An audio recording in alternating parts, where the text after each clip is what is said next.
Warahmatullahi wabarakatuh. Alhamdulillah. Wassalatu wassalamu ala rasulillah. Segala puji dan puja kehadirat Allah subhanahu wa ta'ala. Juga salawat dan taslim kepada Nabi besar Muhammad sallallahu alaihi wa ala alihi wa sahbihi wasallam. Mudah-mudahan pada hari yang Allah masih memberikan umur kita ini, Allah terima seluruh amal-amal saleh yang pernah kita kerjakan, yang sedang kita kerjakan, akan kita kerjakan sampai menjelang ajal datang nanti dengan pahala yang sempurna. Semoga seluruh dosa dan kesalahan, kekeliruan yang pernah kita lakukan juga dimaafkan oleh Allah subhanahu wa ta'ala. Juga kedua orang tua kita dan seluruh kerabat-kerabat kita. Dan siapapun yang mencintai kita karena Allah subhanahu wa ta'ala. Dan kita pun mencintai mereka karena Allah. Juga guru-guru kita dan juga orang-orang di lingkungan kita. Dan semoga Allah subhanahu wa ta'ala menyembuhkan penyakit orang yang masih sakit. Diangkat derajat orang yang masih rendah derajatnya. Juga diperbaikin keadaan-keadaan semua berhubungan dengan dunia dan akhirat. Sehingga menjadi sempurna dan baik. Dan sebagaimana Allah satukan kita di majelis ini, semoga juga Allah satukan kita nanti di surga firdausnya tanpa hisab. Allahumma amin.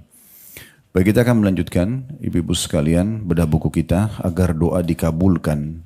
Sebab-sebab terkabulkan dan tertolaknya doa berdasarkan Al-Quran dan Sunnah. Ini tulis oleh Dr. Sa'id bin Ali ya, bin Wahab Al-Qahtani. Dan kita akan masuk sekarang ke pembahasan kedua ya, tentang masalah beberapa penghalang bagi terkabulnya doa. Betul sampai situ ya? Baik, setelah yang lalu kita sudah sebutkan tentang sebab-sebab diterimanya doa. Dan itu ada 5 poin yang disusun oleh penulis tentunya ya. Kembali kita ingatkan poin-poin tentang sebab diterimanya doa atau syarat diterimanya doa tepatnya. Yang pertama adalah ikhlas. Karena Allah subhanahu wa ta'ala, karena semua yang terindikasi atau terkontaminasi tidak tulus karena Allah masih bercampur baur dengan yang lain, terutama pujian manusia atau ada urusan dunia, maka tidak diterima. Yang kedua harus mengikuti tata cara Nabi SAW dalam berdoa dan juga mengikuti waktu-waktu mustajab tentunya ya. Kemudian yang ketiga adalah percaya dan yakin akan dikabulkan oleh Allah subhanahu wa ta'ala. Ini masuk dalam bab sangka baik kepada Allah. Jadi nggak boleh kita mengatakan kayaknya Allah tidak akan ampuni saya. Diterima nggak sih doa saya atau permohonan saya? Semua itu tidak boleh diucapkan. Kita bersangka baik kepada Allah subhanahu wa ta'ala dengan penuh keyakinan kalau akan diterima. Itu juga sudah kita bahas. Kemudian syarat keempat, menghadirkan hati sewaktu berdoa dan khusyuk. Artinya konsentrasi apa yang diucapkan oleh lisannya, direnungi oleh fikirannya, juga diyakini oleh hatinya. Sehingga betul-betul doa itu sinkron dengan apa yang dia ucapkan. Jadi bukan cuma seperti sebuah rutinitas yang diucapkan, dan dia tidak faham sebenarnya apa yang sedang dia panjatkan kepada Tuhannya. Kemudian yang kelima yang terakhir kita bahas yang lalu, adanya keinginan yang kuat dan tekad dan kesungguhan dalam berdoa tersebut. Sekarang kita akan masuk ke penghalangnya. Setelah kita tahu syarat diterimanya, penulis mengatakan di halaman 38 ya, pembahasan kedua beberapa penghalang bagi terkabulnya doa. Penghalang atau bahasa Arabnya al-mani' secara etimologi atau bahasa berarti dinding pembatas antara dua perkara. Apa yang karena adanya mengharuskan tidak ada sesuatu, tapi tidak adanya, tidak mengharuskan adanya dan tidaknya atau tidak adanya sesuatu secara zat. Ini adalah lawan dari definisi syarat-syarat tersebut. Ya. Tapi intinya yang sedang ingin diberatkan adalah penghalang-penghalang terkabulnya doa. Yang pertama adalah bagaimana seseorang itu leluasa dan bersenang-senang dengan yang haram. Jadi dia pikir, ya udah saya sholat, saya puasa, saya zikir, saya berdoa. Tapi satu sisi juga dia menikmati pelanggaran-pelanggaran. Nah ini mirip dengan kalau orang kerja di kantor, dalam kondisi mungkin dia sebagai pegawai yang berprestasi, misalnya dia datang on time, dia kerjakan pekerjaannya bagus, tapi satu sisi suka iseng ganggu temannya, kadang-kadang sering membuat manipulasi data dan segala macam. Saya yakin kita kalau sebagai pemilik perusahaan tetap aja kita tidak akan melihat prestasinya, tapi kita akan melihat pelanggarannya, karena bisa saja pelanggaran itu lebih besar mudaratnya. Contoh kalau dia manipulasi data misalnya, Mungkin walaupun dia kerja datang di kantor on time, misal, dan dia mengerjakan pekerjaan dengan bagus, misalnya, yang kita tugaskan, tapi satu sisi dia suka manipulasi nota-nota misalnya, ya.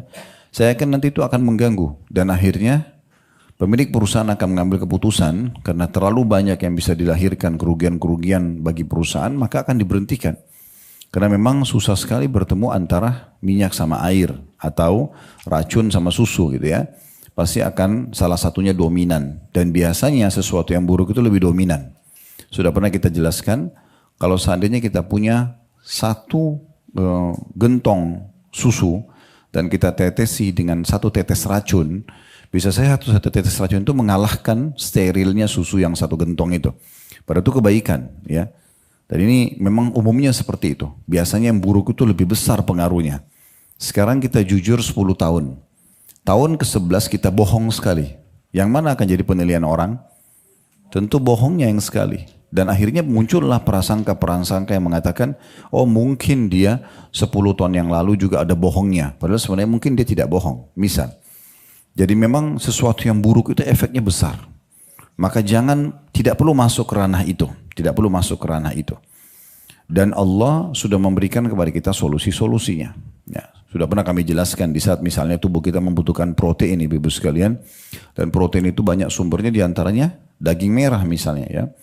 Kalau seandainya Allah subhanahu wa ta'ala menciptakan kita dan otot-otot kita membutuhkan protein. Dan itu yang mayoritasnya ada dari misalnya daging contohnya. Lalu kemudian semua daging Allah haramkan. Berarti kan kita kerepotan, mau nggak mau kita akan melanggar. Tapi ini tidak. Di saat Allah haramkan babi, Allah halalkan yang lainnya. Ada ayam, ya ada sapi, ada kambing, ada kelinci. Banyak hewan-hewan yang halal gitu ya. Sehingga kita punya solusi. Di saat Allah haramkan minuman keras, khamr. Atau misalnya narkotika. Karena memang dia mengubah akal normal seseorang gitu ya. Lalu Allah kasih jalan keluarnya. Ada air putih, ada madu, ada sirup. Ya, ada banyak minuman-minuman tradisional yang halal misalnya gitu kan. Di saat Allah buat kita punya syahwat. Dan kita akan melampiaskan dengan lawan jenis. Sebab dengan itulah populasi manusia ada gitu kan. Jadi generasi manusia akan terus terjadi dengan interaksi pertemuan sperma sama sel telur. Tapi Allah subhanahu wa ta'ala memberikan jalan yang benar. Yaitu nikah dan memberitahukan jalan yang salah, zina. Kalau seandainya kita diberikan syahwat dan tidak diberikan hukum nikah dan tidak dimudahkan, maka wajar orang terjerumus dan seterusnya. Ya. Sementara efek-efek dari pelanggaran-pelanggaran ini ada, gitu ya. Ibnu Qayyim rahimahullah menulis dalam buku beliau Ad-Da' cukup banyak ratusan lembar tentang efek-efek dosa kalau dilakukan. Apalagi kalau dosa itu sifatnya akumulasi, ya. Terus aja dilakukan dengan penganggap remehan. Dan Nabi SAW memberikan gambaran dosa-dosa kecil yang biasa dianggap remeh. Itu kata beliau perumpamaannya seperti satu kelompok kafilah perdagangan yang sedang jalan, kemudian mereka istirahat di sebuah tempat. Lalu pada saat mereka istirahat, pemimpin kafilah itu berkata kepada seluruh anggota yang ada di situ, grup yang sedang safar sama dia, tolong kumpulkan buat saya ranting-ranting kecil untuk membuat nanti api unggun gitu ya. Maka pergilah mereka semua mengumpulkan ranting-ranting kecil. Kata Nabi SAW, ketahuilah ranting-ranting kecil itu kalau sudah disatukan akan bisa mendatangkan api yang besar. Nah itu perumpamaan dosa yang selalu akumulasi dikerjakan. Awalnya mungkin dia kecil, lama-lama dia akan menjadi besar gitu ya. Dan akhirnya berefek. Tadinya efeknya kecil akan jadi efek besar. Orang kalau bohong sekali sudah punya efek. Tapi kalau dia sering bohong, orang sudah makan tidak percaya gitu kan. Sejujur apapun dia melakukan satu perbuatan, maka selalu diikuti dengan kecurigaan gitu. Nah ini poin-poin yang harus kita fahami. Ya, sebelum kita panjang lebar baca dalilnya ya, tapi supaya kita faham, sebaiknya semua yang haram itu memang dijauhi. Ya, kita tidak butuhkan itu. Karena memang masih banyak opsinya, banyak pilihannya.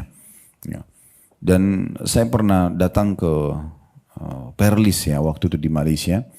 Saya juga kaget pada saat saya ke sana karena ada undangan pada saat itu dari muftihnya dan juga ketemu sama kerajaannya, langsung duduk sama mahkota kerajaannya, ngobrol gitu, kita diperlihatkan sejarah tentang kerajaan itu, salah satu dari negara yang ada di sana.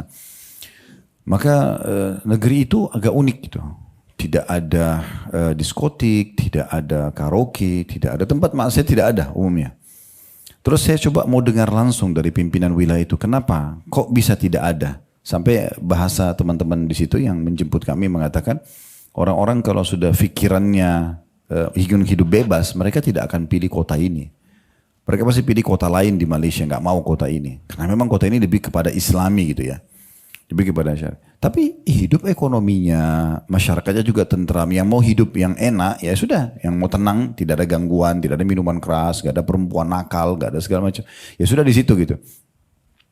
Terus saya dengar sendiri dari mahkota rajanya waktu itu, karena raja lagi tidak ada, lagi sakit, kita ditemuin oleh putra beliau sebagai putra mahkotanya. Lalu dia katakan, Ustadz, prinsip kami, dia bilang, yang baik-baik masih banyak. Kenapa harus yang tidak baik? Dia ngomong gitu. Kenapa harus yang tidak baik? Kalau barang tidak baik ini, barang baik ini tidak ada, ya mungkin. Tapi kalau masih ada, kenapa harus kita masuk kepada barang yang tidak baik? Apalagi barang tidak baik itu sedikit. Nah, bahasa beliau begitu. Sebenarnya lebih kepada masalah contoh-contoh saja ya. Bagaimana sebenarnya sesuatu yang haram itu sebaiknya memang dihindari. Dan bahasa haram ini atau maksiat atau dosa itu kalau bahasa kita supaya mudah difahami pelanggaran gitu ya. Dan semua pelanggaran fahami pasti akan sangat dekat dengan konsekuensi hukuman. Nah gitu ya. Nah di antara hukuman-hukuman cukup banyak tentunya tergantung daripada pelanggaran yang terjadi. Kalau dalam agama maka juga ada level-levelnya. Salah satu yang menjadi penyebab doa seseorang itu tidak diterima justru karena dia leluasa bersenang-senang pada yang haram itu. Bukan berarti manusia tidak bisa terjerumus pada pelanggaran. Semua orang pasti pernah melakukan pelanggaran. Tapi kalau ada orang anggap remeh, itu nggak apa-apa. Itu udah bahkan dia menjadi corongnya, ya. Dia menjadi corong untuk melakukan keburukan-keburukan. Ini hati-hati ya. Kalau misalnya dalam diri kita, naudzubillah, ada kecondongan justru untuk mengajak orang bermaksiat, bukan cuma kita melakukan tapi mengajak orang lain, ini adalah salah satu tanda-tanda keburukan. Kata Nabi SAW, ada di antara manusia yang Allah jadikan sebagai penyebab daripada terbukanya pintu kebaikan, tertutupnya pintu-pintu keburukan. Dan ada di antara manusia yang menjadi penyebab terbukanya pintu-pintu keburukan dan tertutupnya pintu kebaikan pada dia. Ada orang yang sibuk aja orang untuk taubat, untuk ibadah, untuk segala macam, sehingga terbuka pintu-pintu ketaatan kepada Allah dan pintu keburukan tertutup secara otomatis.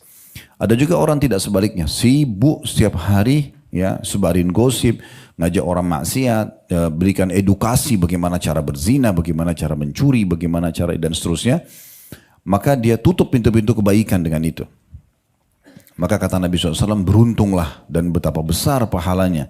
Bahkan disilakan ada kata-kata tubah. Tubah itu salah satu makna yang disebutkan oleh Aisyah radhiyallahu anha adalah, atau ulama-ulama hadis, itu adalah sebuah istana di surga bagi orang yang menjadi penyebab terbukanya pintu-pintu kebaikan dan tutup pintu-pintu keburukan. Dan tunggu kecelakaan bagi orang yang justru menjadi penyebab terbukanya pintu-pintu keburukan dan tutupnya pintu-pintu kebaikan.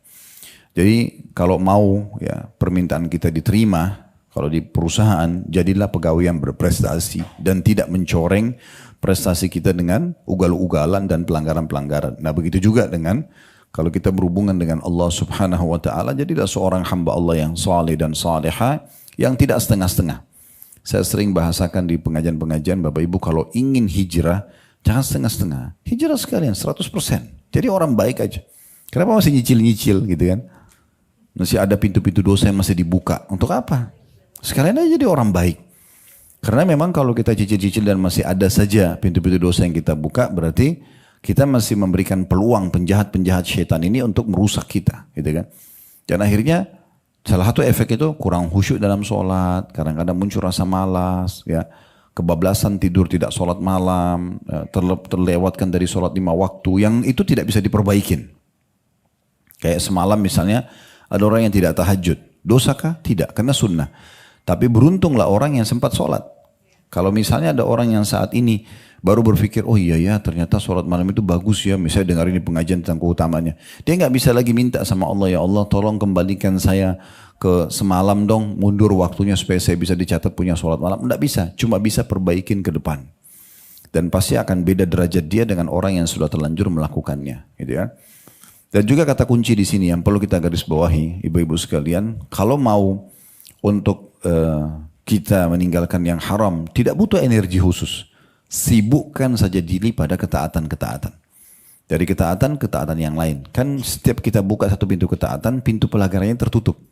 Kayak misalnya kita buka pintu sholat. Ya. Berarti pelanggarannya meninggalkan sholat akan ditinggalkan. Otomatis kan gitu. Maka kita sibuk dengan perintah-perintah, maka pelanggarannya akan terjauhkan dengan sendirinya. Ya. Dan juga tutup semua pintu-pintu ya, yang bisa mengajak dan membuka peluang agar kita masuk dalam pelanggaran tersebut. Termasuk mohon maaf ini ya, media-media, terus kemudian grup-grup WA, terutama yang paling banyak itu masalah grup alumni ya, atau grup-grup apalah ya, reunian. Mungkin di situ karena bercampur baur semua orang, akhirnya di grup itu segala macam cuplikan dikirim, segala macam foto dikirim, segala macam gosip dibahas yang tidak perlu. Nah, kita ini manusia, punya batas kelemahan ya. Jangan bilang saya tidak terpengaruh, itu nggak mungkin. Kita dengarin, ibu dengar saja 10 menit tilawah Al-Quran dengan terjemahannya. Tapi betul-betul dengan hati yang hadir ya. Bisa baca, dengar aja surah tentang Al-Zalzalah misalnya ya, tentang hari kiamat. Atau surah Al-Zalzalah, Al-Qiyamah, itu kan banyak bicara tentang hari kiamat ya. Misal contoh, kita dengarin, merenungi 10 menit saja. Itu akan beda sekali kita rasakan tambahan iman. Dengan kalau kita dengar 10 menit itu musik misalnya. Atau kita dengarin berita tentang apa. Pasti ada pengaruhnya pada diri kita. Jadi kita ini makhluk yang lemah. Manusia itu sangat lemah. Ya. Jadi kita harus hati-hati sekali. Jangan buka peluang untuk itu. Setiap kali kita duduk sama teman-teman. Kalau kita tahu mereka ini awam. Mereka jauh dari pengajian. Mereka bisa berbicara hal-hal yang haram. Maka kita berusaha untuk melemparkan menu pembicaraan yang pertama. Ya.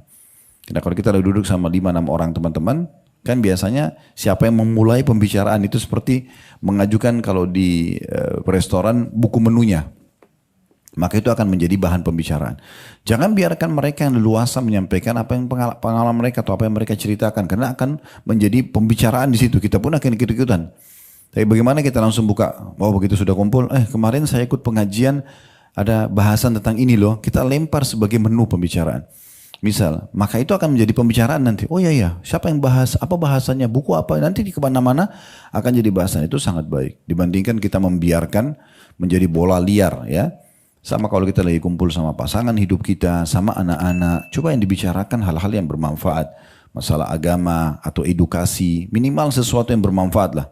Kalau cuma hanya omong kosong, ngomongin orang, ya, kekurangan orang dan segala macam, itu semua tidak akan ada efek manfaat yang kita dapatkan. Nah ini sedikit penjelasan tentang masalah poin pertama penghalang terkabulnya doa. Leluasa atau bersenang-senang dengan yang haram. Baik makan, minum, pakaian, serta konsumsi pada umumnya. Beranjak daripada hadis Abu Hurairah radhiyallahu anhu, beliau berkata bahwasanya Rasulullah sallallahu alaihi wasallam bersabda, "Ayuhan nas, innallaha thayyibun la yaqbalu illa thayyiba wa innallaha amara al-mu'minina bima amara bihi al-mursalin." Faqala ya ayyuhar rusulu kulu minat thayyibati wa'malu salihan inni bima ta'maluna alim. Wa qala ya ayyuhalladzina amanu kulu min thayyibati ma razaqnakum. ثم ذكر الرجل يطيل السفر أشعث أكبر يمد يديه إلى السماء يا ربي ومطعمه حرام ومشربه حرام وملبسه حرام وغذي بالحرام فأن يستجاب لذلك. Terjemahannya kata Nabi SAW, wahai sekalian manusia, sesungguhnya Allah itu maha baik. Terjemahan tayyib ini, kalau ibu-ibu lihat di situ bahasa Arabnya kan innallaha tayyib. Taib itu berarti baik, sempurna, rapi, bersih ya.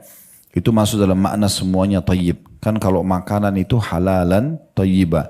Yang dihalalkan dan yang berkualitas. Nah tayyib itu berarti berkualitas.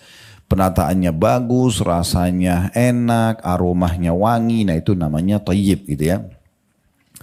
Dikatakan innallaha tayyibun. Allah itu maha baik, maha sempurna ya. Dan tidak menerima sesuatu kecuali yang baik. Sesungguhnya Allah memerintahkan orang-orang beriman dengan sesuatu yang dia perintahkan kepada para rasul. Dalam firman-Nya yang terjemahnya dalam surah Al-Mu'minun ayat 51, hai rasul-rasul, makanlah dari makanan yang baik-baik dan kerjakanlah amal saleh. Sesungguhnya aku maha mengetahui apa yang kamu kerjakan.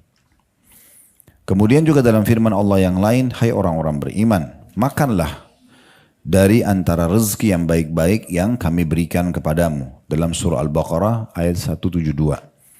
Kemudian Rasulullah SAW menyebutkan tentang efek orang kalau makan, minum, pakaian, pergaulan yang haram. Dengan hubungannya, korelasinya dengan doa. Dikatakan kemudian Rasulullah SAW setelah membaca Al-Mu'minun 51 dan Al-Baqarah 172, menyebutkan tentang seorang lelaki yang bepergian jauh dengan rambut kusut dan berdebu.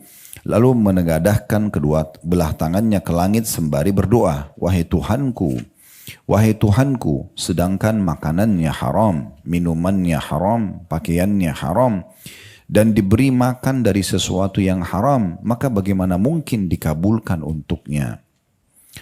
Menurut satu pendapat, kata penulis, sebagaimana pendapat Ibnu Rajab rahimahullah, bahwa makna hadis ini adalah sesungguhnya Allah tidak akan menerima segala amal melainkan amal yang baik lagi bersih dari apa-apa yang merusak ibadah, seperti riya dan rasa ujub.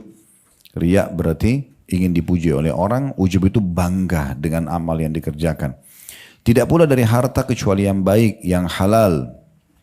Karena thayyib atau baik digunakan untuk perbuatan, perkataan dan keyakinan. Dan maksudnya adalah bahwa para rasul dan umatnya diperintahkan untuk memakan makanan yang baik dan menjauhi yang tidak baik dan yang haram.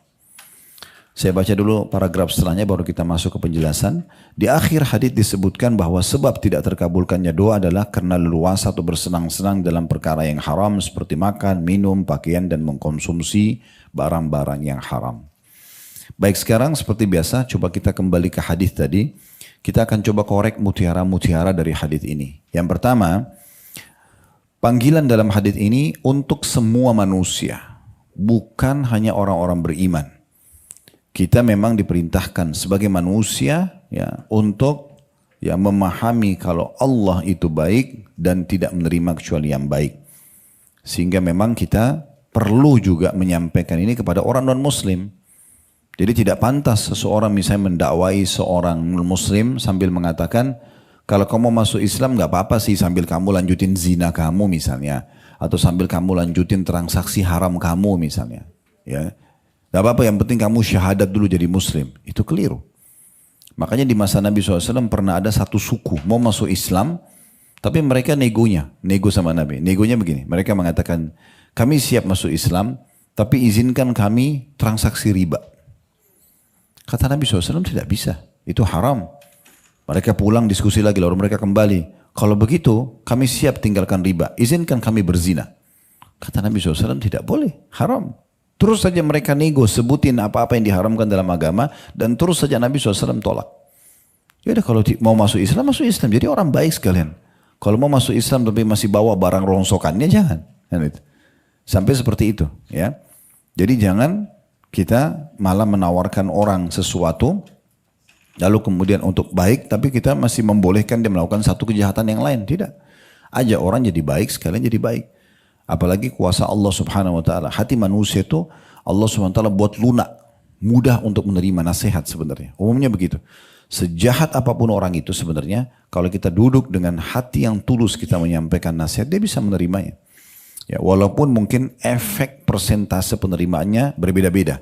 Ada orang yang pada saat kita sampaikan 100% dia langsung bisa terima, dia tersentuh lalu dia taubat. Ada orang yang 70%, ada orang yang 50%, ada orang mungkin cuma 10%. Mungkin kita harus nasihatin lagi 2-3 kali baru dia bisa menerima 100%. Tapi oke, paling tidak kita sudah sampaikan kepada dia kebenaran. Dan kuasa Allah, hati manusia itu sangat mudah menerima kebenaran. Makanya kita kalau dengar nasihat ya, yang menyentuh, kita mudah sekali untuk berubah. Mudah sekali untuk taubat, mudah sekali untuk meninggalkan kesalahan sebenarnya. Karena potensi itu dalam diri kita ada. Sebagaimana sebaliknya, sebenarnya untuk melakukan pelanggaran itu berat. Ada yang ngajak nih, ibu-ibu diajak satu buat perbuatan salah. Ayo kita membunuh misalnya. Ya, orang ajak bunuh. Itu berat orang lakukan. Mungkin berulang kali diajak, sudah dikasih, dibangkitkan emosinya. Orang ini memang jahat, orang ini baru dia terfikir. Tapi kalau amal saleh beda. Amal saleh bisa sekali 2 kali orang sampaikan, langsung orang mau kerjakan. Kuasa Allah subhanahu wa ta'ala. Ya. Jadi sebenarnya potensi untuk kita bisa menerima itu sangat mudah. Ya, bukan sulit. Di sini dikatakan manusia berarti orang-orang muslim dan orang-orang non-muslim. Kita dianjurkan untuk selalu mendakwakan kebaikan-kebaikan.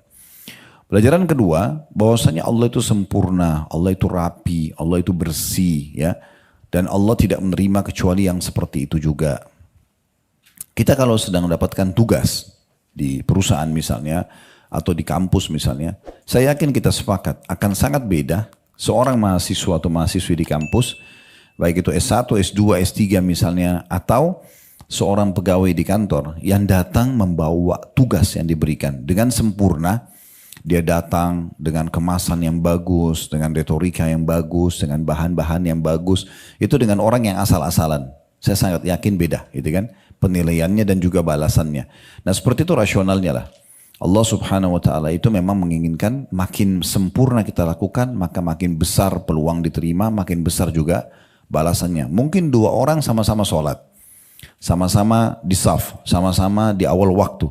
Tapi karena yang satu betul-betul menghargai sholat itu dan memberikan hak khusyuknya dari takbiratul ihram sampai salam, dan yang satunya justru sekali dia mengkhayal, sekali dia berikan peluang syaitan untuk menggoda dia, sekali juga dia khusyuk misalnya, maka akan beda pahalanya. Karena yang satu coba maksimal memberikan yang terbaik gitu ya. Jangankan jauh masalah ibadah. Dua orang ibu yang sedang buat nasi goreng, bahannya sama, wajannya sama, bumbunya sama, tapi yang satu tulus, yang satu dengan hatinya, yang satu tidak, maka beda rasanya gitu ya. Nah begitu seterusnya. Dan di sini juga dimaksudkan dengan salah satu makna yang bisa ditarik benang merah dari thayyib ini adalah Allah subhanahu wa ta'ala memberikan kita secara fitrah, Bu, itu suka dengan yang thayyib, suka dengan yang baik. Misalnya aroma yang wangi, kita suka, itu kan thayyib itu ya. Makanan yang tertata rapi atau rasanya yang enak, rumah yang tertata rapi ya. Jalanan yang bersih, pakaian yang bersih, semua itu Allah buat yang thayyib-thayyib ini semua kita suka. Ya, sebaliknya lawannya, berantakan, kotor, bau tidak enak, itu tidak suka. Supaya Allah menunjukkan kepada kita, secara alami, sebenarnya Tuhan kalian sempurna, Allah juga Tuhan kalian ingin kalian mencapai ke sana. Kan beda sekali, mungkin ada orang biasanya paras wajahnya dan postur tubuhnya, tapi kita lihat kalau dia jaga penampilan rapi, bersih pakaiannya, dia jaga tutur katanya, pasti akan lebih dihormati. Apalagi kalau ketemu antara itu dengan kelebihan fisik yang Allah berikan, itu kan akan lebih sempurna. Nah seperti itulah. Kemudian selanjutnya, faedah ketiga yang bisa diambil adalah, dan Allah memerintahkan agar semua orang-orang beriman makan dari makanan-makanan yang thayyibat, yang baik-baik. Nah, mungkin di sini bukan hanya sekedar halal atau haram, tetapi saya pernah jelaskan, saya ingatkan kembali, kalau ibu masuk ke satu toko buah, ibu menemukan misalnya buah A, anggur A, kualitas A, ya, grade-nya bagus, paling bagus lah, 200.000 per kilo. Ibu ada pilihan di situ, anggur B, kualitasnya lebih rendah tapi harganya 100.000. Dalam Islam kita boleh menikmati yang 200.000 karena memang kita sedang menikmati yang thayyib dan halal, gak ada masalah ya. Jadi boleh kita memilih yang lebih baik gitu kan. Bukan untuk sombong-sombongan, bukan untuk misalnya merendahkan orang lain, tapi untuk menikmatinya. Pernah kita jelaskan bagaimana sabda Nabi SAW, sungguhnya kebahagiaan itu memuncak pada seseorang di 4. Di pasangan hidup yang baik, istri yang salehah, suami yang saleh, kemudian tetangga yang baik, tetangganya semuanya berkualitas, orangnya berpendidikan, orangnya tidak ugal-ugalan, tidak suka mengganggu. Biasanya orang banyak pilih townhouse atau komplek karena pikir itu lebih eksklusif, mungkin orang-orangnya lebih menjaga sikap dan segala macam gitu. Ini contoh saja ya, bukan berarti orang di luar komplek tidak seperti itu, tapi biasanya orang jualan itu kenapa? Lingkungannya aman, lingkungannya asri, gitu-gitu ya. Dan yang ketiga, yang puncak kebahagiaan itu adalah rumah yang luas, rumah yang nyaman. Bisa kita bahasakan rumah yang mewah, nggak ada sesuatu yang salah di situ. Kemudian juga yang keempat adalah tunggangan yang nyaman. Jadi berarti dalam Islam kita dibolehkan itu. Sampai saya pernah mengisi pelatihan beberapa hari yang lalu, kita sempat adakan di Ritz-Carlton kemarin dengan kelas Ghazwa Akademik, membahas tentang Islam dan kekayaan. Saya jelaskan 42 poin perintah agama untuk menjadi orang yang kaya dan sukses. Gitu. Ada pondasi dasarnya. Islam tidak suruh kita jadi kumuh, kotor, berantakan, orang nilai negatif gitu kan. Tapi bagaimana kita bisa menikmati kehidupan tersebut, dan itu bagian daripada perintah syariat. Di sini boleh kita makan, yang penting thayyibat. Thayyibat itu artinya berkualitas dan dibolehkan dalam agama. Sudah kasih contoh tadi ya. Termasuk kita boleh pilih buah yang terbaik, kita boleh beli pakaian yang terbaik, kendaraan yang terbaik, rumah yang terbaik selama kebutuhan. Ya, bukan keinginan. Kalau kita selalu mau ikuti keinginan tidak akan ada akhirnya. Nah, ini sudah pernah saya jelaskan. Ibu kalau ikutin diskon yang ada di toko-toko tidak akan habis sampai hari kiamat. Ibu tinggal tanya butuh atau tidak. Ibu butuh beli yang terbaik. Ibu nggak butuh jangan. Ya, ini kan diskonnya sampai akhir bulan aja. Pasti bulan depan keluar diskon baru. Bulan lagi depan keluar lagi promo baru. Keluar lagi itu orang dagang gitu kan. Tapi kalau ibu butuh biar mahal, biar nggak ada diskon. Ya saya butuh beli. Islam membolehkan kita beli yang terbaik. Ada larangan dalam masalah itu. Jadi bedakan mana kemauan dan mana kebutuhan. Kalau kebutuhan silakan. Tidak masuk dalam bab tabzir, ya. Kemudian juga ini harus dihubungkan sudah makan yang thayyibat. Masuk dalam thayyibat juga ini kalau tadinya halal tapi kemudian jadi rusak. Contoh misalnya ayam halal. Tapi kalau sudah basi itu nggak thayyib lagi, nggak boleh ibu makan. Sudah haram. Buah sudah rusak. Buah itu berulat lah dan segala macam, dan bisa berbahaya, banyak bakterinya misalnya yang berbahaya buat tubuh, nggak boleh dikonsumsi. Jangan bilang sayang nih, nggak bisa, karena sudah berbahaya. Tapi jangan juga beli berlebihan, jangan masih bagus udah buang aja misalnya gitu ya, itu nggak boleh ya. Kita juga harus perhatikan. Allah amanahkan beberapa anak kecil, kadang-kadang saya ingatkan istri kalau misalnya susunya udah mau dibuang, kenapa? Ini sudah 3 jam. Saya bilang sebelum dibuang coba cek dulu. Kalau masih bagus untuk apa dibuang? Mubazir. Ya, coba dicek. Ternyata masih enak. Rasanya kasih minuman anak. Kenapa harus dibuang mubazir? Nanti Allah akan tanya itu. Walaupun pada saat beli susu boleh beli susu yang terbaik. Tapi kita harus berimbang di antara poin-poin seperti ini. Dan di sini diingatkan, itu faedah yang pertama, kita jelaskan dulu faedah pertama tadi, anjuran untuk mendakwahi manusia semuanya.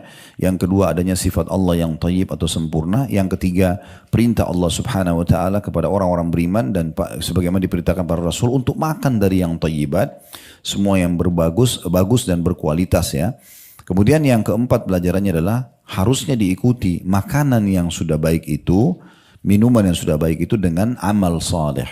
Karena Allah mengatakan, hai para rasul, ya makanlah dari makanan baik-baik dan kerjakanlah amal saleh. Artinya nutrisi yang masuk ke dalam tubuh sehingga menghasilkan energi dipakai untuk ketaatan, bukan dipakai justru untuk pelanggaran. Ya, jadi kita disuruh beramal saleh. Itu yang keempat. Kemudian pelajaran yang kelima yang bisa diambil dari hadis adalah efek daripada justru tolak belakang dengan itu, makan yang tidak thayyib atau yang haram, kemudian juga tidak beramal saleh. Maka dikasih gambaran ada orang yang dalam keadaan safar, ya, kemudian rambutnya kusut, berdebu, dan dia saking susahnya hidupnya menengadahkan tangannya ke langit, ya Allah berikan, ya Allah berikan. Lalu disebutkan sebab ditolaknya, bagaimana Allah bisa berikan sementara makanannya haram, minumannya haram, pakaiannya haram, dan diberi makan dari sesuatu yang haram, maka bagaimana mungkin dikabulkan untuknya. Mungkin potongan dari hadis yang terakhir ini, makanan haram, minuman haram, pakaian haram, Bapak Ibu sudah tahu, ya.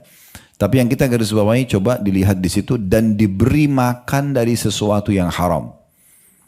Jadi kalau ada orang yang memberikan kita makanan dan kita tahu sumber dia haram, nggak boleh kita makan. Kalau kita nggak tahu sumber dia haram atau tidak, baru boleh. Masih nggak jelas gitu ya. Tapi kalau sudah jelas sumber dia haram, jelas maaf dari hasil pelacuran, dari hasil manipulasi data, dari hasil riba, nggak boleh kita mengkonsumsi. Ya. Dan juga masuk dalam masalah ini hati-hati dan wajar kalau sebagai seorang muslim kita kritis ya. Masuk ke satu restoran tanya halal nggak, mau beli makanan halal nggak, tanya sebagai seorang muslim. Karena kalau dia jawab iya halal misalnya, contoh, maka berarti itu sudah tanggung jawab orang yang mengatakan itu. Kita lepas dari masalah itu, ya. Jadi jangan juga hanya karena viral, ini lagi viral restoran ini, tapi nggak jelas kehalalannya. Udah yang penting saya sudah pernah coba. Jangan. Efeknya kepada doa tidak diterima. Kan gitu. Jadi harus hati-hati dalam masalah ini. Itu tadi pelajaran yang bisa diambil dari hadis. Kita masuk ke paragraf yang di bawahnya tentang perkataan Ibnu Rajab rahimahullah.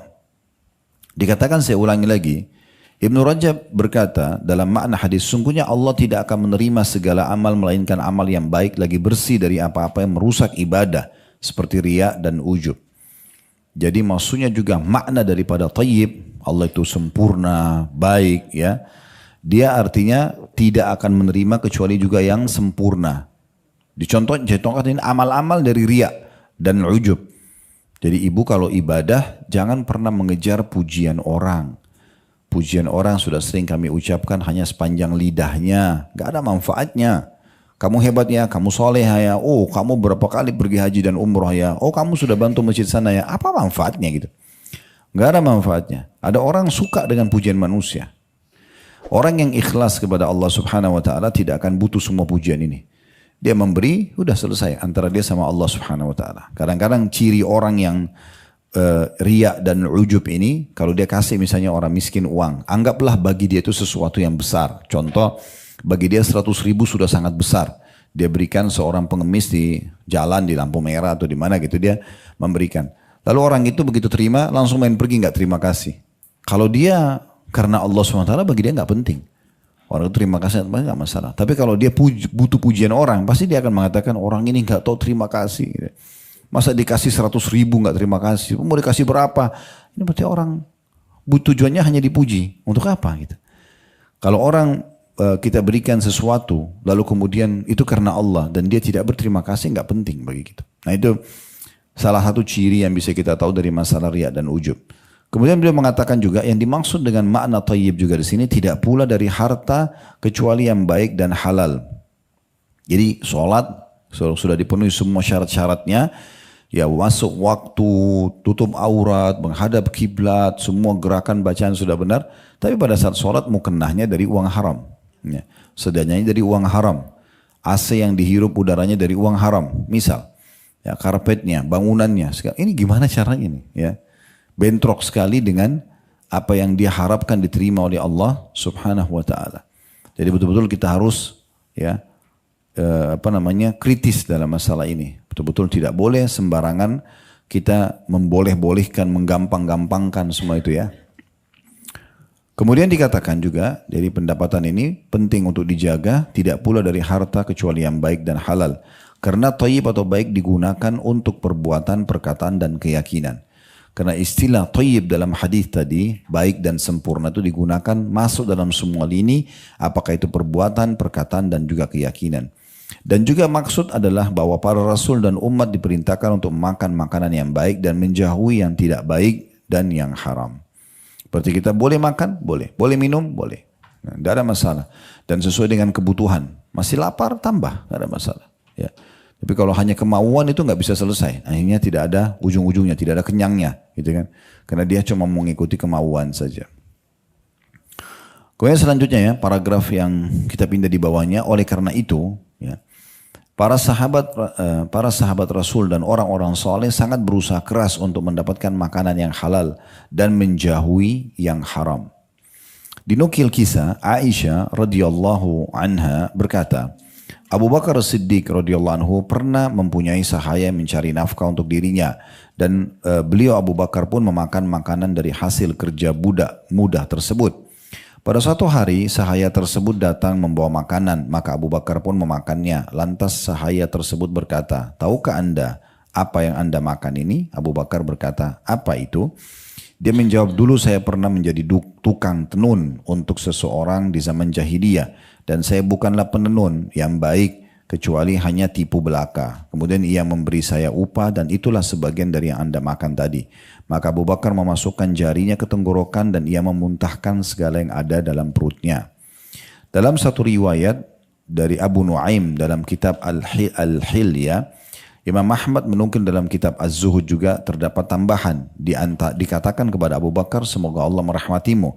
Anda lakukan semua ini hanya karena sesuap makanan yang kuberikan. Abu Bakar mengatakan, seandainya makanan tersebut tidak keluar kecuali bersama dengan nyawaku, pasti aku akan lakukan. Sebab saya telah mendengarkan Rasulullah SAW bersabda, kullu jasadin nabata min suhtin fannaru awla bihi. Setiap anggota tubuh yang tumbuh dari makanan yang haram, maka neraka lebih baik baginya. Oleh karena itu saya takut akan tumbuh dari anggota tubuh saya ini sesuap yang haram. Sesuap yang haram. Baik, dari poin ini kita bisa ambil pelajaran juga bagaimana kejelian para orang-orang terdahulu sebelum kita dalam berhati-hati memasukkan makanan yang haram. Kesimpulannya, Abu Bakar pernah punya seorang budak, dia pekerjakan, dan sebagai penghormatan terhadap budak tersebut, setiap kali dia pulang dari kerja seharian, dia bawa makanan, Abu Bakar makan bersama-sama. Nah, satu waktu biasanya Abu Bakar tanya, dari mana hasil kamu? Oh, saya kerja ini, kerja itu, semuanya halal. Abu Bakar makan. Satu waktu dia pulang, Abu Bakar nggak nanya, lupa makan langsung. Habis itu baru orang itu nanya, apakah anda tahu dari mana sumber ini tadi yang anda makan? Kata Abu Bakar tidak. Dia bilang dulu saya pernah pura-pura jadi penenun, pura-pura jadi dukun, gitu ya, di masa jahiliyah. Dan saya pernah tebak nasib seseorang, ternyata betul seperti apa yang saya tebak itu. Maka pada saat itu dia masih merasa punya utang dan sekarang dia bayar. Inilah hasilnya tadi. Maka Abu Bakar tidak pakai nunggu, langsung dikorek tenggorokannya lalu dimuntahkan semua yang haram tadi, ya. Karena memang bagi dia waktu ditanya, kenapa anda sampai membuang makanan tersebut? Padahal saya cuma cerita ini masa lalu saya dulu. Bukan pendapatan yang baru saya dapatkan, tapi ini sudah pernah terjadi dulu. Maka kata Abu Bakar, karena saya mendengarkan Nabi SAW mengatakan, semua anggota tubuh yang tumbuh dari makanan haram, maka neraka lebih pantas baginya. Ini juga tentunya ada satu kisah yang lain. Pernah Nabi Muhammad SAW masuk ke dalam rumah beliau. Seingat saya di rumah Ummu Salamah, salah satu istri beliau radhiyallahu anha. Pas masuk ke rumah menuju ke dekat tempat tidur, beliau temukan ada satu butir kurma. Lalu beliau pun SAW makan, ya, makan biasa karena itu di rumah beliau. Setelah makan satu butir kurma saja, beliau gelisah, nggak bisa tenang. Lalu kemudian ditanya oleh Ummu Salamah, ada apa dengan anda ya Rasulullah? Belum pernah anda seperti ini sebelumnya. Begitu gelisahnya. Kata Nabi SAW, saya tiba-tiba teringat, di rumah kita ini ada titipan kurma sedekah. Ya, saya tidak tahu apakah kurma tadi yang satu butir itu dari sedekah atau memang hak kita. Maka saya pun gelisah, jangan sampai ini yang syubhat tadi atau yang tidak boleh dikonsumsi, ya kemudian saya konsumsi. Jadi begitu gelisahnya Nabi SAW. Dan cukup banyak ya perkataan-perkataan para salaf berhubungan dengan masalah ini. Dikatakan dalam hadis telah dibicarakan di awal bahwa lelaki dalam cerita Rasulullah SAW yang senang-senang makanan haram sebenarnya telah datang dengan 4 perkara yang semestinya merupakan sebab-sebab doa dikabulkan.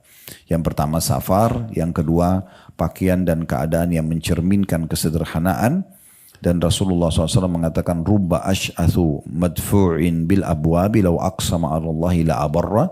Berapa banyak orang yang rambutnya kusut, berdebu, ditolak di depan pintu para pembesar dunia. Tapi seandainya dia bersumpah dengan nama Allah, niscaya Allah akan tepati sumpahnya. Yang ketiga, menengadah tangannya ke langit. Sebagaimana disebutkan dalam hadis, innallaha hayyun karim yastahi min abdi idza rafa yadayhi ilaihi an yaruddahuma saf atau sifran khaibatain. Sesungguhnya Allah itu pemalu dan maha mulia.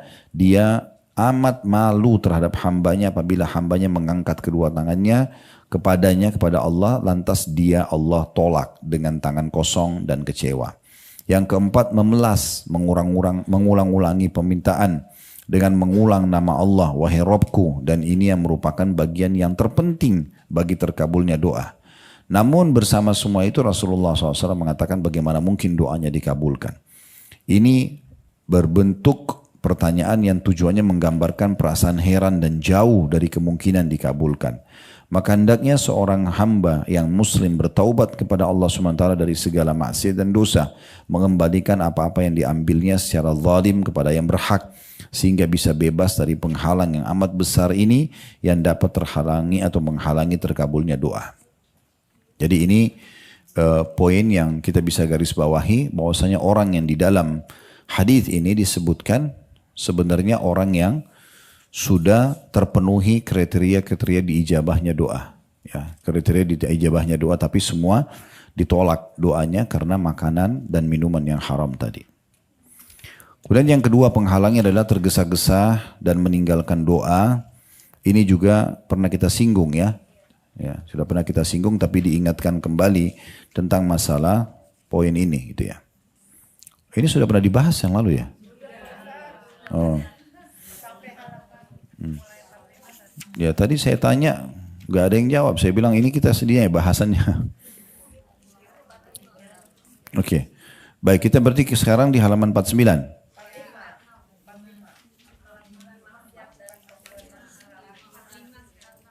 Oh di poin 4 ya. Baik. Di poin 3. Oke, saya sudah terlanjur tadi baca di sini, saya ingatkan aja kembali ya. Di poin keduanya itu. Ini juga salah satu penghalang daripada diterimanya doa, yaitu tergesa-gesa dan meninggalkan doa. Dikatakan di antara penghalang yang dapat menghalangi terkabulnya doa ialah ketergesaan seorang muslim dan meninggalkan doa karena ketidaksabaran menunggu ijabah atau terkabulkan doa. Ini sudah kita singgung kalau ibu sudah berdoa, sebenarnya kalau kita sudah mulai berdoa ya, sudah mulai menyampaikan kepada Allah. Ya, jangan lupa mulai dengan Alhamdulillah, wassalatu wassalamu ala rasulillah. Itu minimal sekali. Puji Allah, dibaca salawat pada Nabi SAW, lalu sampaikan hajat. Sebenarnya kalau kita sudah mulai memanjatkan, berarti ijabahnya sudah ada. Cuma tinggal berapa lama ijabah itu akan kita raih. Apakah sekali berdoa, apakah 2 kali berdoa, apakah sehari, 2 hari, seminggu, sebulan, kita tidak tahu. Nah bisa saja mungkin setelah ibu berdoa 3 pekan, 1 bulan, mungkin tinggal sehari lagi, tinggal 2 hari lagi disampaikan maka akan dikabulkan. Harusnya jangan berhenti. Harusnya jangan berhenti. Kalau sudah mulai berdoa, jangan berhenti. Nah itu bisa dilihat dalilnya halaman 43 ya. Hadits Abu Hurairah radhiyallahu anhu. Rasulullah SAW bersabda, yustajabu li ahadikum malam ya'jal fayaqul da'autu falam yustajab li. Doa seseorang di antara kamu pasti dikabulkan selama ia tidak tergesa-gesa.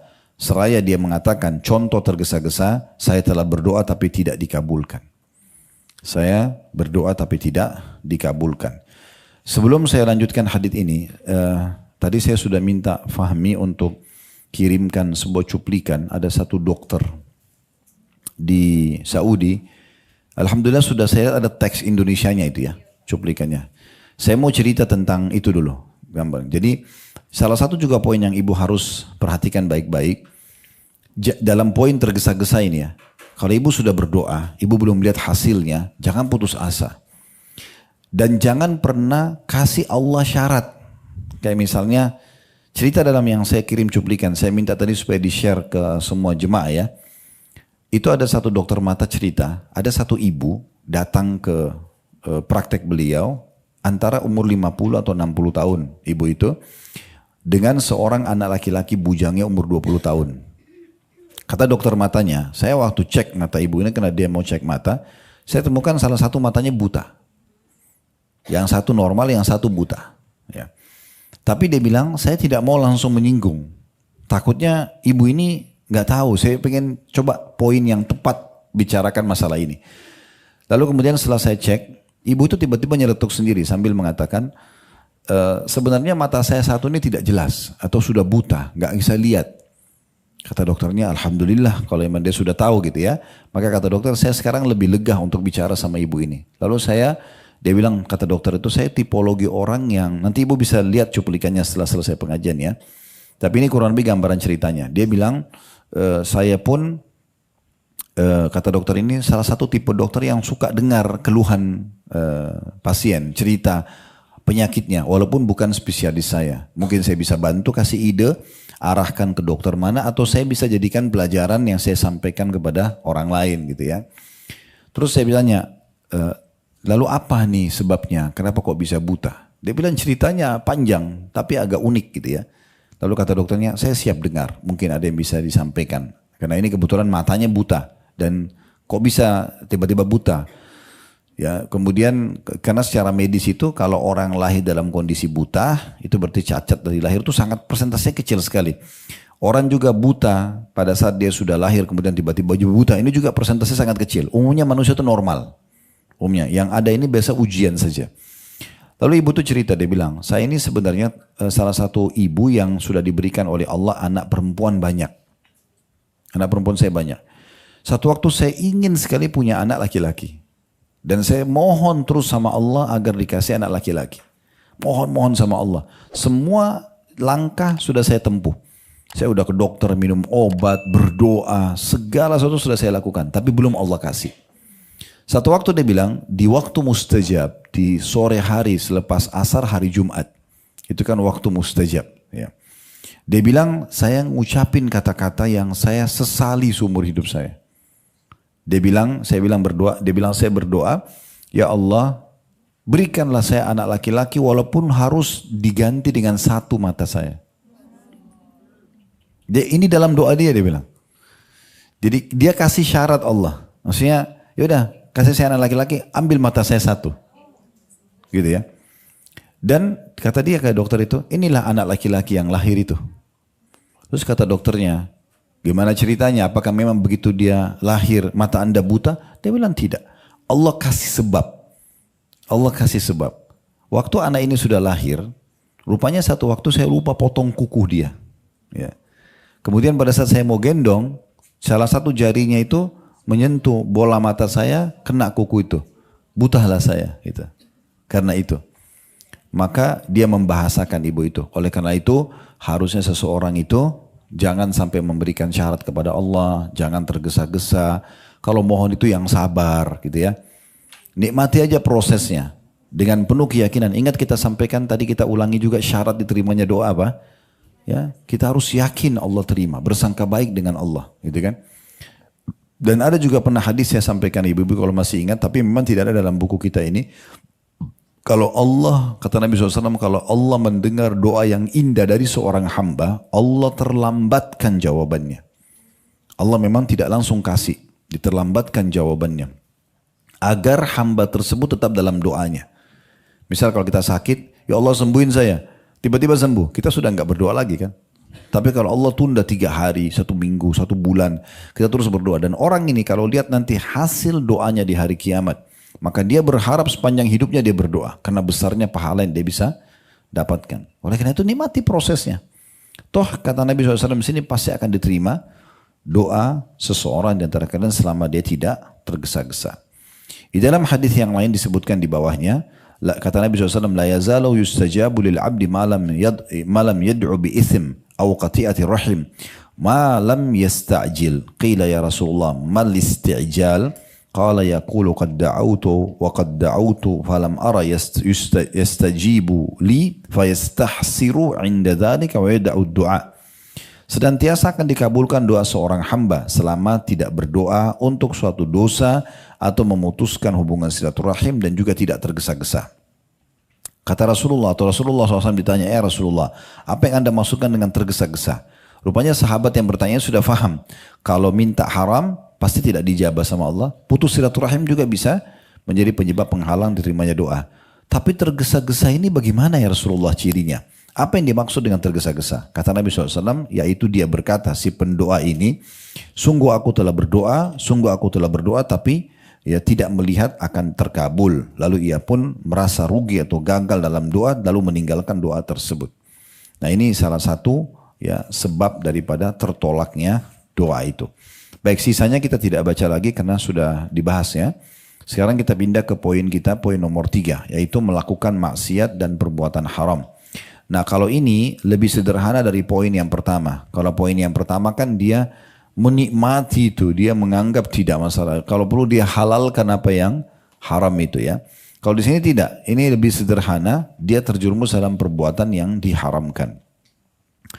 Dikatakan oleh penulis boleh jadi melakukan pekerjaan haram menjadi penghalang terkabul doa. Oleh karenanya sebagian ulama salaf berkata, jangan memprotes lambatnya terkabulnya doa. Karena engkaulah yang telah menutup jalan terkabulnya doa dengan kemaksiatan. Berdasarkan ini, penyair pernah berkata, Nahnu nad'ul ilaha fi kulli karbin, thumma nansahu inda qashwil kurub. Kaifa narju ijabatu lidu'ain qad sadadna tariqaha bidzunub. Yang artinya, kita memohon kepada Allah di setiap kesusahan, kemudian kita lupakan dia ketika kesusahan telah hilang. Maksudnya cobalah jaga adab kepada Allah di potongan pertama syairnya ini. Jangan sampai kita mohon-mohon sama Allah lalu Allah kasih. Begitu dikasih udah berhenti berdoa. Melupakan Allah seakan-akan sudah selesai hajatnya. Sudah tidak perlu lagi dekat dengan Allah. Bagaimana kita mengharap doa supaya terkabul padahal jalannya telah kita tutup dengan dosa-dosa? Tidak diragukan bahwa lalai dan melakukan keinginan syahwat yang haram adalah bagian dari penyebab tercegahnya kebaikan. Sebagaimana Allah berfirman dalam surah Ar-Ra'd ayat 11, "Inna Allah la yughayyiru ma biqaumin hatta yughayyiru ma bi anfusihim wa idza arada Allah biqaumin su'an fala maraddalah wa ma lahum min dunihi min wal." Sesungguhnya Allah tidak merubah keadaan satu kaum sehingga mereka merubah keadaan yang ada pada diri mereka sendiri.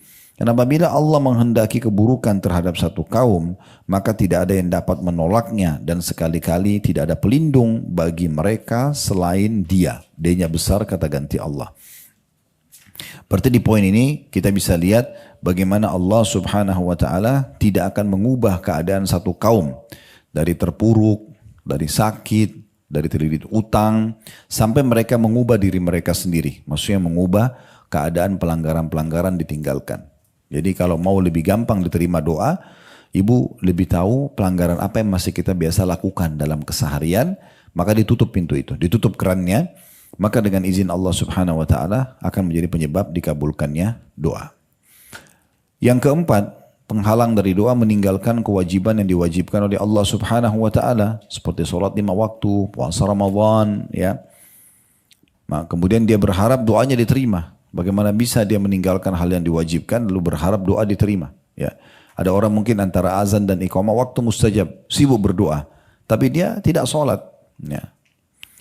Sebagaimana dikatakan di sini, ya, ketaatan kepada Allah akan menjadi penyebab terkabulnya doa. Begitu pula ya meninggalkan kewajiban kepada Allah akan menjadi penghalang terkabulnya doa. Itu ada footnote di bawah ya. Disebutkan dalam Jami' Ulum wal Hikam oleh ulama di sini, sebagaimana telah diriwayatkan dari Nabi SAW yang pengertiannya seperti itu. Riwayat Hudzaifah radhiyallahu anhu bahwasanya Nabi SAW bersabda, "Walladzi nafsi biyadi la ta'murunna bil ma'ruf wa la tanhauna 'anil munkar aw la yushikanna Allahu an yab'atha 'alaikum iqaban min thumma tad'uunahu fala yustajabu lakum."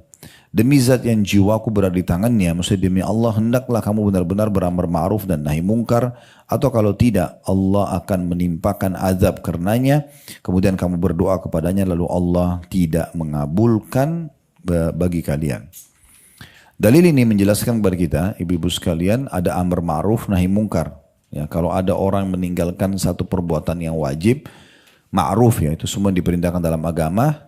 Misalnya dia tinggalkan sholat tadi, dia tinggalkan ibadah-ibadah wajib, lalu dia berharap doanya diijabah, tidak mungkin. Atau kita lihat seseorang di depan mata kita melakukan satu perbuatan yang meninggalkan ma'ruf. Teman kita di sebelah betul-betul tidak sholat, kita tahu nih. Kita tidak ingatkan dia, maka efeknya bisa kepada kita. Efeknya pun bisa kepada kita, makanya kita harus ingatkan. Walaupun hanya sekali kata saja, bisa kita mengatakan sholat lo itu wajib misalnya. Contoh, itu sudah cukup. Karena amar ma'ruf nahi mungkar yang wajib yang pertama. Yang kedua, yang ketiga, yang ke-100 semua itu sunnah hukumnya. Pada orang yang sama ya. Bukan semua orang. Misalnya suami ibu tidak sholat misalnya. Ibu tinggal ingatkan. Itu sholat wajib. Kenapa nggak dikerjakan? Ini loh keutamaannya kita sebutkan. Kalau ibu sudah sampaikan tetap aja dia tidak sholat. Ibu lepas tanggung jawab hari kiamat. Kalau ibu sudah sampaikan. Itu juga istri pada suami atau suami pada istri. Makanya Nabi Nuh alaihissalam dan Nabi Lut enggak dihakimi oleh Allah Subhanahu wa taala karena kekufuran pasangan hidup mereka. Istri mereka keduanya dijadikan perumpamaan dalam Al-Qur'an. Karena sudah didakwai, sudah disampaikan, enggak mau dengar. Maka tanggung jawab sendiri. Mereka para istri ini dibinasakan oleh Allah Subhanahu wa taala bersama dengan kaumnya. Begitu juga dengan mungkar, orang buat dosa. Kita kalau buat dosa tadi sudah disebutkan jadi penghalang diterimanya doa. Atau orang lain buat dosa kita biarkan. Kita enggak mau ingatkan. Ya, minimal ingkar mungkar itu dengan hati, minimal. Jadi kalau misalnya ada orang buat kesalahan, ibu kalau bisa ibu ingatkan berhentikan dengan power kita, dengan tangan. Kayak misalnya anak-anak berbuat kesalahan, kita berhentikan. Mereka nonton yang haram, kita ambil handphonenya misalnya. Itu kan karena kita punya power ya. Seorang pimpinan perusahaan pada bawahannya, seorang pemimpin negara pada masyarakatnya, itu mereka bisa memberhentikan kemungkaran tersebut dengan powernya. Kalau tidak bisa maka dengan lisan. Kalau tidak bisa maka dengan hati. Dan itu selemah-lemah iman. Gak ada orang yang tidak bisa pungkiri dengan hatinya. Semoga Allah berikan hidayah misalnya. Ya udah itu sudah cukup. Jadi itu sudah melepaskan kita dari tanggung jawab di depan Allah SWT pada hari kiamat nanti. Penghalang yang kelima, berdoa dengan doa yang mengandung dosa atau pemutus hubungan silaturahim. Di sini beliau tidak sebutkan dalilnya karena sudah disebutkan sebelumnya, ya. Atau tepatnya poin 5 sama poin 6 ini itu disatukan dalilnya di satu hadis, ya. Di halaman 47. Jadi poin ke-5 penyebab ditolaknya doa adalah mengandung dosa, minta harta untuk melakukan judi atau melakukan haram, ini tidak boleh. Atau dia putus silaturahim, tidak pernah lanjut hubungan dengan kedua orang tuanya, dengan saudaranya. Memang dia sengaja memutus, ya. Bukan ibu kebetulan tidak sempat datang ke rumah orang tua atau tanyain kabar, bukan. Betul dia niat putus, dia tidak mau berhubungan. Ada kan orang biasa gitu, ya. Karena dia jengkel sama saudaranya, misalnya dia mengatakan pokoknya putus hubungan persaudaraan, diblokir semuanya. Tidak ada, itu yang dimaksudkan dengan putus silaturahim. Begitu juga dengan poin nomor 6, ini dua-duanya digabungin dalam satu dalil, ya. Sebagai hikmah Allah di mana seseorang diberikan yang lebih baik dari yang diminta, ya. Abu Sa'id meriwayatkan, ya, riwayat ini dari Nabi SAW dikatakan, "Ma min muslimin yad'u bida'watin laisa fiha ithmun wala qati'atu rahim illa atahu Allah biha ihda thalath. Imma an tu'ajjala lahu da'watu wa imma an yaddakhiraha lahu fil akhirah wa imma an yasrifa anhu minas su'i mithlaha." Qalu idzan nukthir, qala Allahu akthar. Kata Nabi SAW, tidaklah seorang muslim berdoa dengan satu permohonan yang di dalamnya tidak mengandung dosa. Ibu berdoa tapi semuanya baik-baik, minta supaya kebaikan buat ibu, minta, boleh tamak dengan rahmat Allah, ya. Boleh minta berlebihan dalam kesehatan, dalam harta, keberkahan hidup, itu boleh, ya. Boleh minta derajat tertinggi di surga, boleh minta kebahagiaan dunia akhirat maksimal, boleh. Boleh minta dijadikan sebagai wali Allah, orang-orang khususnya Allah, boleh. Orang yang selamat dari segala macam mara bahaya, gangguan orang, itu boleh. Kita boleh tamak dalam berdoa, minta kebaikan. Yang penting jangan mengandung dosa. Mengandung dosa itu kayak misalnya kita minta haknya orang lain, atau kita minta harta untuk berjudi tadi misalnya, ya. Hak orang lain misalnya kita iri, kita berharap ya Allah buat tetangga itu meninggal biar rumahnya punya saya. Misal, ini misal saja. Ini misal. Supaya jelas kan kita kasih contoh gitu. Ya. Ya, kemudian dikatakan dan tidak pula pemutusan silaturahim. Sudah kita jelaskan. Puncaknya kedua orang tua, sisanya saudara-saudara, ya. Kalau ibunya ibu sudah meninggal, maka yang gantikan itu saudarinya ibu dan juga kakak perempuan. Kakak perempuan juga masuk dalamnya, ya. Ini saya sering dengar kadang-kadang di pengajian kami itu ada yang begitu. Jadi adiknya maaf sudah jadi janda, dia nggak mau biayai, si kakak nggak mau biayai. Itu kakaknya jadi janda, adiknya nggak mau tahu. Padahal sebenarnya mereka mampu untuk saling bantu-membantu. Itu pengganti, ya. Kakak ini pengganti orang tua, gitu, ya. Harusnya kita bisa menjalin hubungan yang baik dengan mereka, gitu. Kemudian dikatakan kecuali, di sini dikatakannya tidaklah seorang muslim berdoa dengan suatu permohonan di dalamnya tidak mengandung dosa dan tidak pula pemutusan silaturahim, kecuali pastilah permohonan itu dikabulkan Allah dengan memberikan salah satu dari 3 perkara. Bisa saja dikasih dari 3 perkara. Yang pertama, bisa jadi permohonannya disegerakan oleh Allah, atau Allah menyimpannya untuknya di akhirat, atau dipalingkan darinya keburukan sebanding dengan permohonannya tersebut. Para sahabat mengatakan, kalau begitu kami akan memperbanyak doa. Rasulullah SAW mengatakan, Allah tetap lebih banyak karunia-Nya. Kita bahas dulu 3 poin ini, ya. Bisa diberikan seketika di saat itu. Sudah pernah kita ingatkan, ya. Ibu kalau berdoa sama Allah, Allah akan berikan jawaban sesuai dengan sistem yang sudah Allah buat. Kita lagi sakit, ya Allah sembuhin saya. Allah nggak akan lemparin obat dari langit, nggak mungkin, gitu kan? Tapi Allah buat sistem. Kita ketemu sama teman, cerita tidak sengaja tentang penyakit kita, lalu dia katakan, oh setahu saya ada dokter yang bagus di sana, namanya ini. Lalu kita ke sana konsultasi cocok, resep cocok, lalu sembuh. Maka bukan dokter sama resep yang sembuhkan. Itu adalah jawaban dari doa kita. Kita berharap ya Allah bukain pintu rezeki buat saya. Besok tiba-tiba ada orang yang ngajak bisnis, ada orang yang tawarin rumahnya, jangan buru-buru ditolak. Mungkin kita belum bisa beli, tapi kan kita bisa menjadi perantaranya, menjualnya misalnya. Mungkin ada rezeki di situ. Ada pesan-pesan yang datang gitu, ya, yang bisa kita ambil sebagai pelajaran gitu. Nah itu Ya, contoh-contohnya. Begitu juga pada saat kita minta jodoh, Allah tidak lemparin manusia dari langit. Tapi Allah buat ada kecenderungan, ada orang yang mau menikah dan segala macam. Semua itu adalah pintu-pintu jawaban daripada doa tadi. Nah ini poin yang dikatakan diberikan langsung. Kemudian yang kedua adalah dikatakan Allah hilangkan, menyimpan untuknya di akhirat. Ini pernah kita jelaskan dalam satu riwayat, nanti akan datang orang hari kiamat, orang yang banyak berdoa di dunia ya. Namun belum semua doa dia lihat jawabannya.